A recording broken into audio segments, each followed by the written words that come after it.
Good evening. My name is Niek Koning.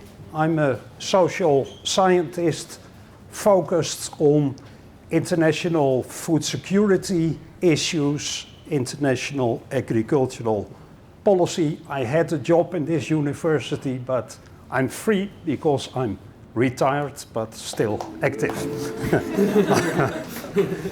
Okay, it's very good that I'm the third and last speaker, because that means that a lot of things that have to be said have already been said. And that's very fine with me because I know very little about TTIP, as the Americans seem to say. So I just want to share with you one serious concern that I have about one aspect of TTIP. And that aspect is this one. It's the question, will TTIP make stabilization of international commodity markets impossible? Now, why this question? As you might know, international commodity markets, that means the markets for basic foods, for metals, etc., they are very, very volatile, highly unstable. And the strong fluctuations on those markets from time to time have serious consequences. In the late 1930s, we had a slump that helped to prompt the Great Depression, and the Great Depression led to a lot of disasters in the 30s and 40s. In the 1970s, we had a surge of international commodity prices, then a new slump, and it caused the debt crisis of a lot of poor countries with a lot of disastrous consequences. From 2007, we had a new surge in those prices, which helped to trigger the revolts in the Arab world, and we all know what came from that. The disasters from the 1920s, 30s, 40s have led to a lesson at the end of the Second World War. And the lesson was we have to stabilize international commodity markets. On the one hand, there was John Maynard Keynes, the world's leading economist of the time, one of the main architects of the post-war economic order, what we call the Bretton Woods system. Part of his proposals for the Bretton Woods Conference was an international commodity control system. He was joined by the American Ministry of Agriculture, still in the progressive New Deal era. They also were for an international buffer stock system, but they added the idea that it should be coupled to trade quotas, production controls, to prevent the international buffer stocks from overflowing in times of overproduction. And this led, after the war, to a few commodity agreements, to negotiations on more commodity agreements, and a few provisions in the International Trade Treaty, the GATT, the General Agreement on Tariffs and Trade, concluded in 1947, which allowed countries to protect their agriculture, but only if they would not shift the consequences to the world market, which meant you were allowed to protect your farmers, but then you had to control your production. Now, then came the 1950s and the 1960s, etc., and then this whole attempt at stabilization proved not to be very successful, basically because there was a return of national egoism, mainly agro-industrial egoism. The Western countries were not willing to cooperate at the stabilization of the markets for tropical export crops, because that were the crops they imported, and they didn't like to support the prices of those crops. And on the other hand, the rich countries were protecting their own agriculture without controlling the production, which led to surpluses that increased and were heavily subsidized, dumped on world markets in violation of the GATT, in violation of the trade treaty. There were a few exceptions only. There were a few production controls in the rich countries, basically because the export subsidies were becoming too expensive. It was the acreage reduction program in the US and the milk quotas in Europe. Then came the 1990s, and then we entered a new phase in which the rich countries said, now we introduce liberalizing reform. We start with trade liberalization. But it really, if you look at it, was not liberalization at all. It was a kind of pseudo-liberal mercantilism. Let me explain a little bit what I mean.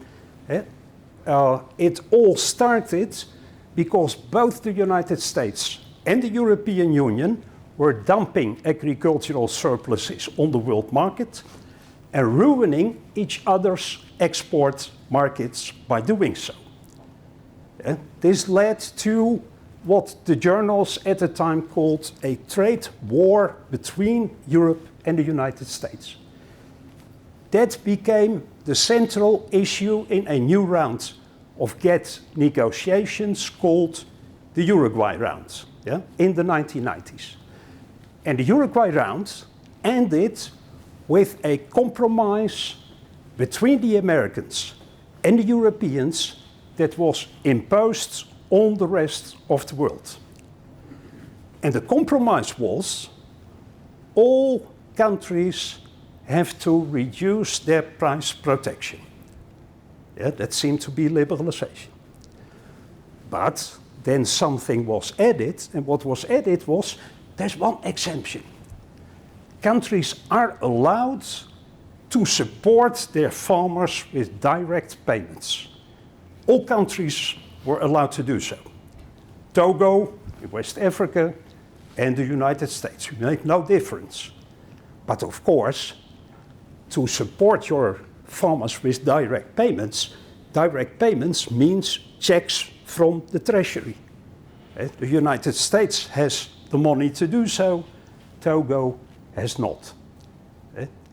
Now, what happened since then are both the United States and the European Union reduced their agricultural price protection and moved to direct payment support. In that way, they whitewashed their earlier violation of the GATT. They didn't control their production. They simply went on exporting surpluses to the world market, but they no longer were dumping through export subsidies, but they were dumping indirectly by paying their farmers those direct payments. In Europe, this was sold as a green reform, with the full support of the German Greens. But that's another issue. That may be food for thought, but we are not talking about that today. Both the United States and the European Union used the occasion to abandon the few production controls that they had. So the acreage reduction system in the United States was ended. The milk quotas in Europe were abolished. And then we went to the poor countries and we said, we liberalized. We reduced our price protection. We don't talk about those direct payments. We liberalized our policies, and now you have to do the same thing. So we pressured poor countries to open their borders for our products. Yeah, the European Union is doing so through the economic partnership agreements. Yeah. Both ends, the NGO of Burkhard Ilge is one of the few critical voices that has systematically studied and criticized those partnership agreements in the Netherlands. Yeah? So that's the situation. I call this a shift from open dumping to dumping in disguise. It is not liberalization, it's pseudo-liberalization. It's really a new kind of mercantilism which doesn't bother about stabilizing commodity markets. Now, what happens if we enter TTIP? That means that we form a free trade zone with the Americans. Yeah? If then, that means that neither the United States nor Europe will be able to buy surpluses out of the market and put it in a public stock to stabilize markets, or to control its production, maybe by reintroducing our milk quotas, because immediately the other party of the agreement will use the occasion to increase its exports. If we control our milk production, until now we still have those protective tariffs. Under TTIP, the Americans will immediately use the occasion by increasing their dairy exports to us. And we can do the same with them. That means that Europe will no longer have the possibility to cooperate with an international effort at commodity market stabilization without the assent of the United States. Brussels makes itself completely dependent on Washington, and how big is the chance that Washington will cooperate? So my conclusion is, economists use often this word locking in. We are locking in this pseudo-liberal mercantilism. That means we make this system that we now have irreversible. We make it impossible to return at an effort at international market stabilization, because from the outset, such an effort will founder on what we call a kind of prisoner's dilemma problem between the United States and Europe. They can only work together, but both of them will look at the opportunity to abuse the efforts of the other, so nobody will do anything. Okay, thank you.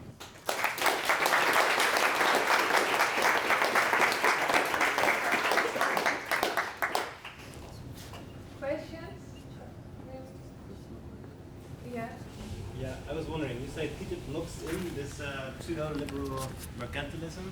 Yeah. But without TTIP, is there any chance that it would be disappearing, or is there any way, like, isn't that the world anyway now? Like, that's how it's gonna work. Sure. There is in the current political situation, the chance to return to, let's say, the International Commodity Agreements campaign of the 1970s is very small. But the political situation can change. Say that after 10 years or so, maybe because Europe finally starts to realize what it's doing in Africa, what the consequences are. why all those Africans are migrating to Europe. That may change the debate, that might change the political situation. Then the internal forces in Europe may become strong enough to oblige Brussels to take an initiative, but then doing something will be very difficult, because as soon as we start to cooperate with buffer stocks or production controls, the Americans will step in and say, that creates room on your domestic market that we can use for our exports. You've seen that small movie with the senator from Iowa, so you know what they are expecting.